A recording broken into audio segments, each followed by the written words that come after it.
Ipon tip number 1, huwag ipadala lahat ng pera sa pamilya sa Pinas. Oo, alam natin na kaya ka nag-abroad ay para matulungan mo ang iyong pamilya. Pero hindi ibig sabihin nito na lahat ng kikitain mo sa pagtatrabaho abroad ay ipapadala mo sa kanila. Magtira ka rin para sa sarili mo at para sa kinabukasan ng pamilya mo. Hindi habang buhay ay magtatrabaho ka sa abroad. Mag-set ka lang ng fixed amount o percentage para sa remittance at turuan mo silang mag-budget at magtipid. Huwag mo silang sanayin na kada hingi, ibibigay mo kagad. Learn to say no kung kinakailangan. Iparamdam mo sa kanila na yung bawat pisong pinapadala mo, katumbas nun yung sakripisyo mo sa pagtatrabaho abroad at pangungulila mo sa mga mahal mo sa buhay na nasa Pilipinas. Kaya dapat, pahalagahan nila ang perang pinapadala mo dahil hindi madaling kumita ng pera sa abroad. Kapalit nito ang lungkot at luha na mawalay sa pamilya. Kung makakaipon ka ng mabilis, mas mabilis ka ding makakauwi at makakasama ang mga mahal mo sa buhay. Ipon tip number 2. I-budget mo ng maayos ang pera mo. Alamin mo kung magkano ang kinikita mo kada buwan at ilista mo lahat ng expenses, kagaya ng needs o cost of living mo sa abroad tulad ng food, transpo, house at iba pa, savings, remittance, debt payment, tithing o donation at yung iyong mga wants. Halimbawa, kung ang sahod mo kada buwan ay 30,000 pesos sa currency natin, pwede mong i-budget ng ganito. Needs, pesos o 10%, savings, 7,000 pesos o 23%, remittance, 10,000 pesos o 33%, debt payment, 5,000 pesos o 17%, tithing at donation, 3,000 pesos o 10%, at yung wants, 2,000 pesos o 7%. Iba-iba ang mga expenses natin at kung magkano ang kailangang ipadala sa pamilya sa Pilipinas. Kaya i-adjust mo na lang. Sample lang ito. Mahalaga ang pagbabudget para alam mo kung saan napupunta ang pera mo at para magkaroon ka ng limitasyon sa pagpapadala, sa paggastos ng pera abroad at sa mga luho mo kung meron. At napaghahandaan mo rin ang future, hindi lang puro present ang pinaglalaanan mo.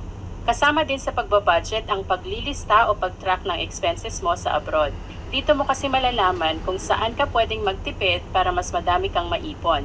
Ipon tip number 3, mag-open ka ng separate savings account para sa ipon mo.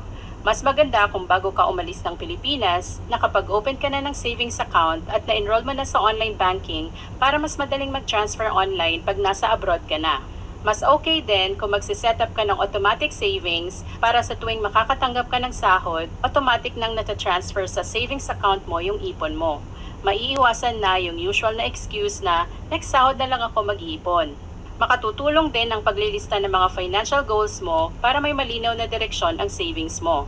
Halimbawa ng mga financial goals ay sabihin nating emergency fund 50,000 pesos, educational fund para sa iyong mga anak 50,000 pesos, house improvement fund 100,000 pesos, vacation at pasalubong fund 20,000 pesos. Ang total nito ay 220,000 pesos. Kung nakakapag-ipon ka ng 7,000 a month, sa loob ng 2.5 years or 32 months ay mabubuo mo na itong 220,000.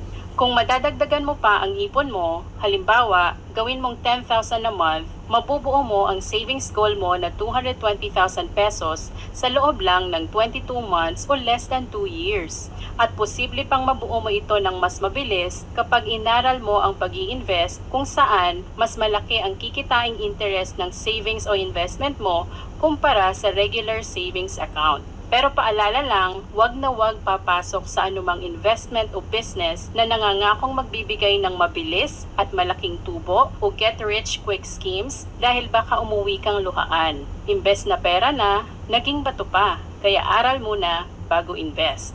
Ipon tip number 4, wag kang mangutang kung hindi naman kailangan. Huwag magpadala sa mga nanghihikayat na mag-loan ka para may malaking pera ka na kagad, pampagawa ng bahay o pambili ng malaking TV o ref ng pamilya sa Pinas. Tandaan, bukod sa perang ni-loan mo, may tubo din ito. Kaya imbes na makatipid, napagastos ka palalo. Kung wala namang mahalagang paggagamitan, huwag na lang mag-loan o mangutang ng pera. Ipunin mo na lang ang pera para pag nakaipon ka na, mabibili mo na in cash yung gusto mong bilhin. Ipon tip number 5, Piliin mo ang mga kaibigan mo o ang community na sasalihan mo sa abroad. Kung ang mga kaibigan mo sa abroad ay mahilig mag-shopping, maluho sa pera, mabisyo at walang malinaw na direksyon sa buhay, baka maging katulad ka din nila. Kaya try to stick to people who share the same values. Yung marunong maghawak ng pera, may pagpapahalaga sa pamilya at higit sa lahat, mapagmahal sa Diyos. Sila yung mga taong susuportahan ka sa mga financial goals mo at i-encourage ka na magsumikap at mag-ipon para matupad ang mga pangarap mo. Alam ko, maging dahilan para magpadala ka sa peer pressure ng mga kaibigan o katrabaho.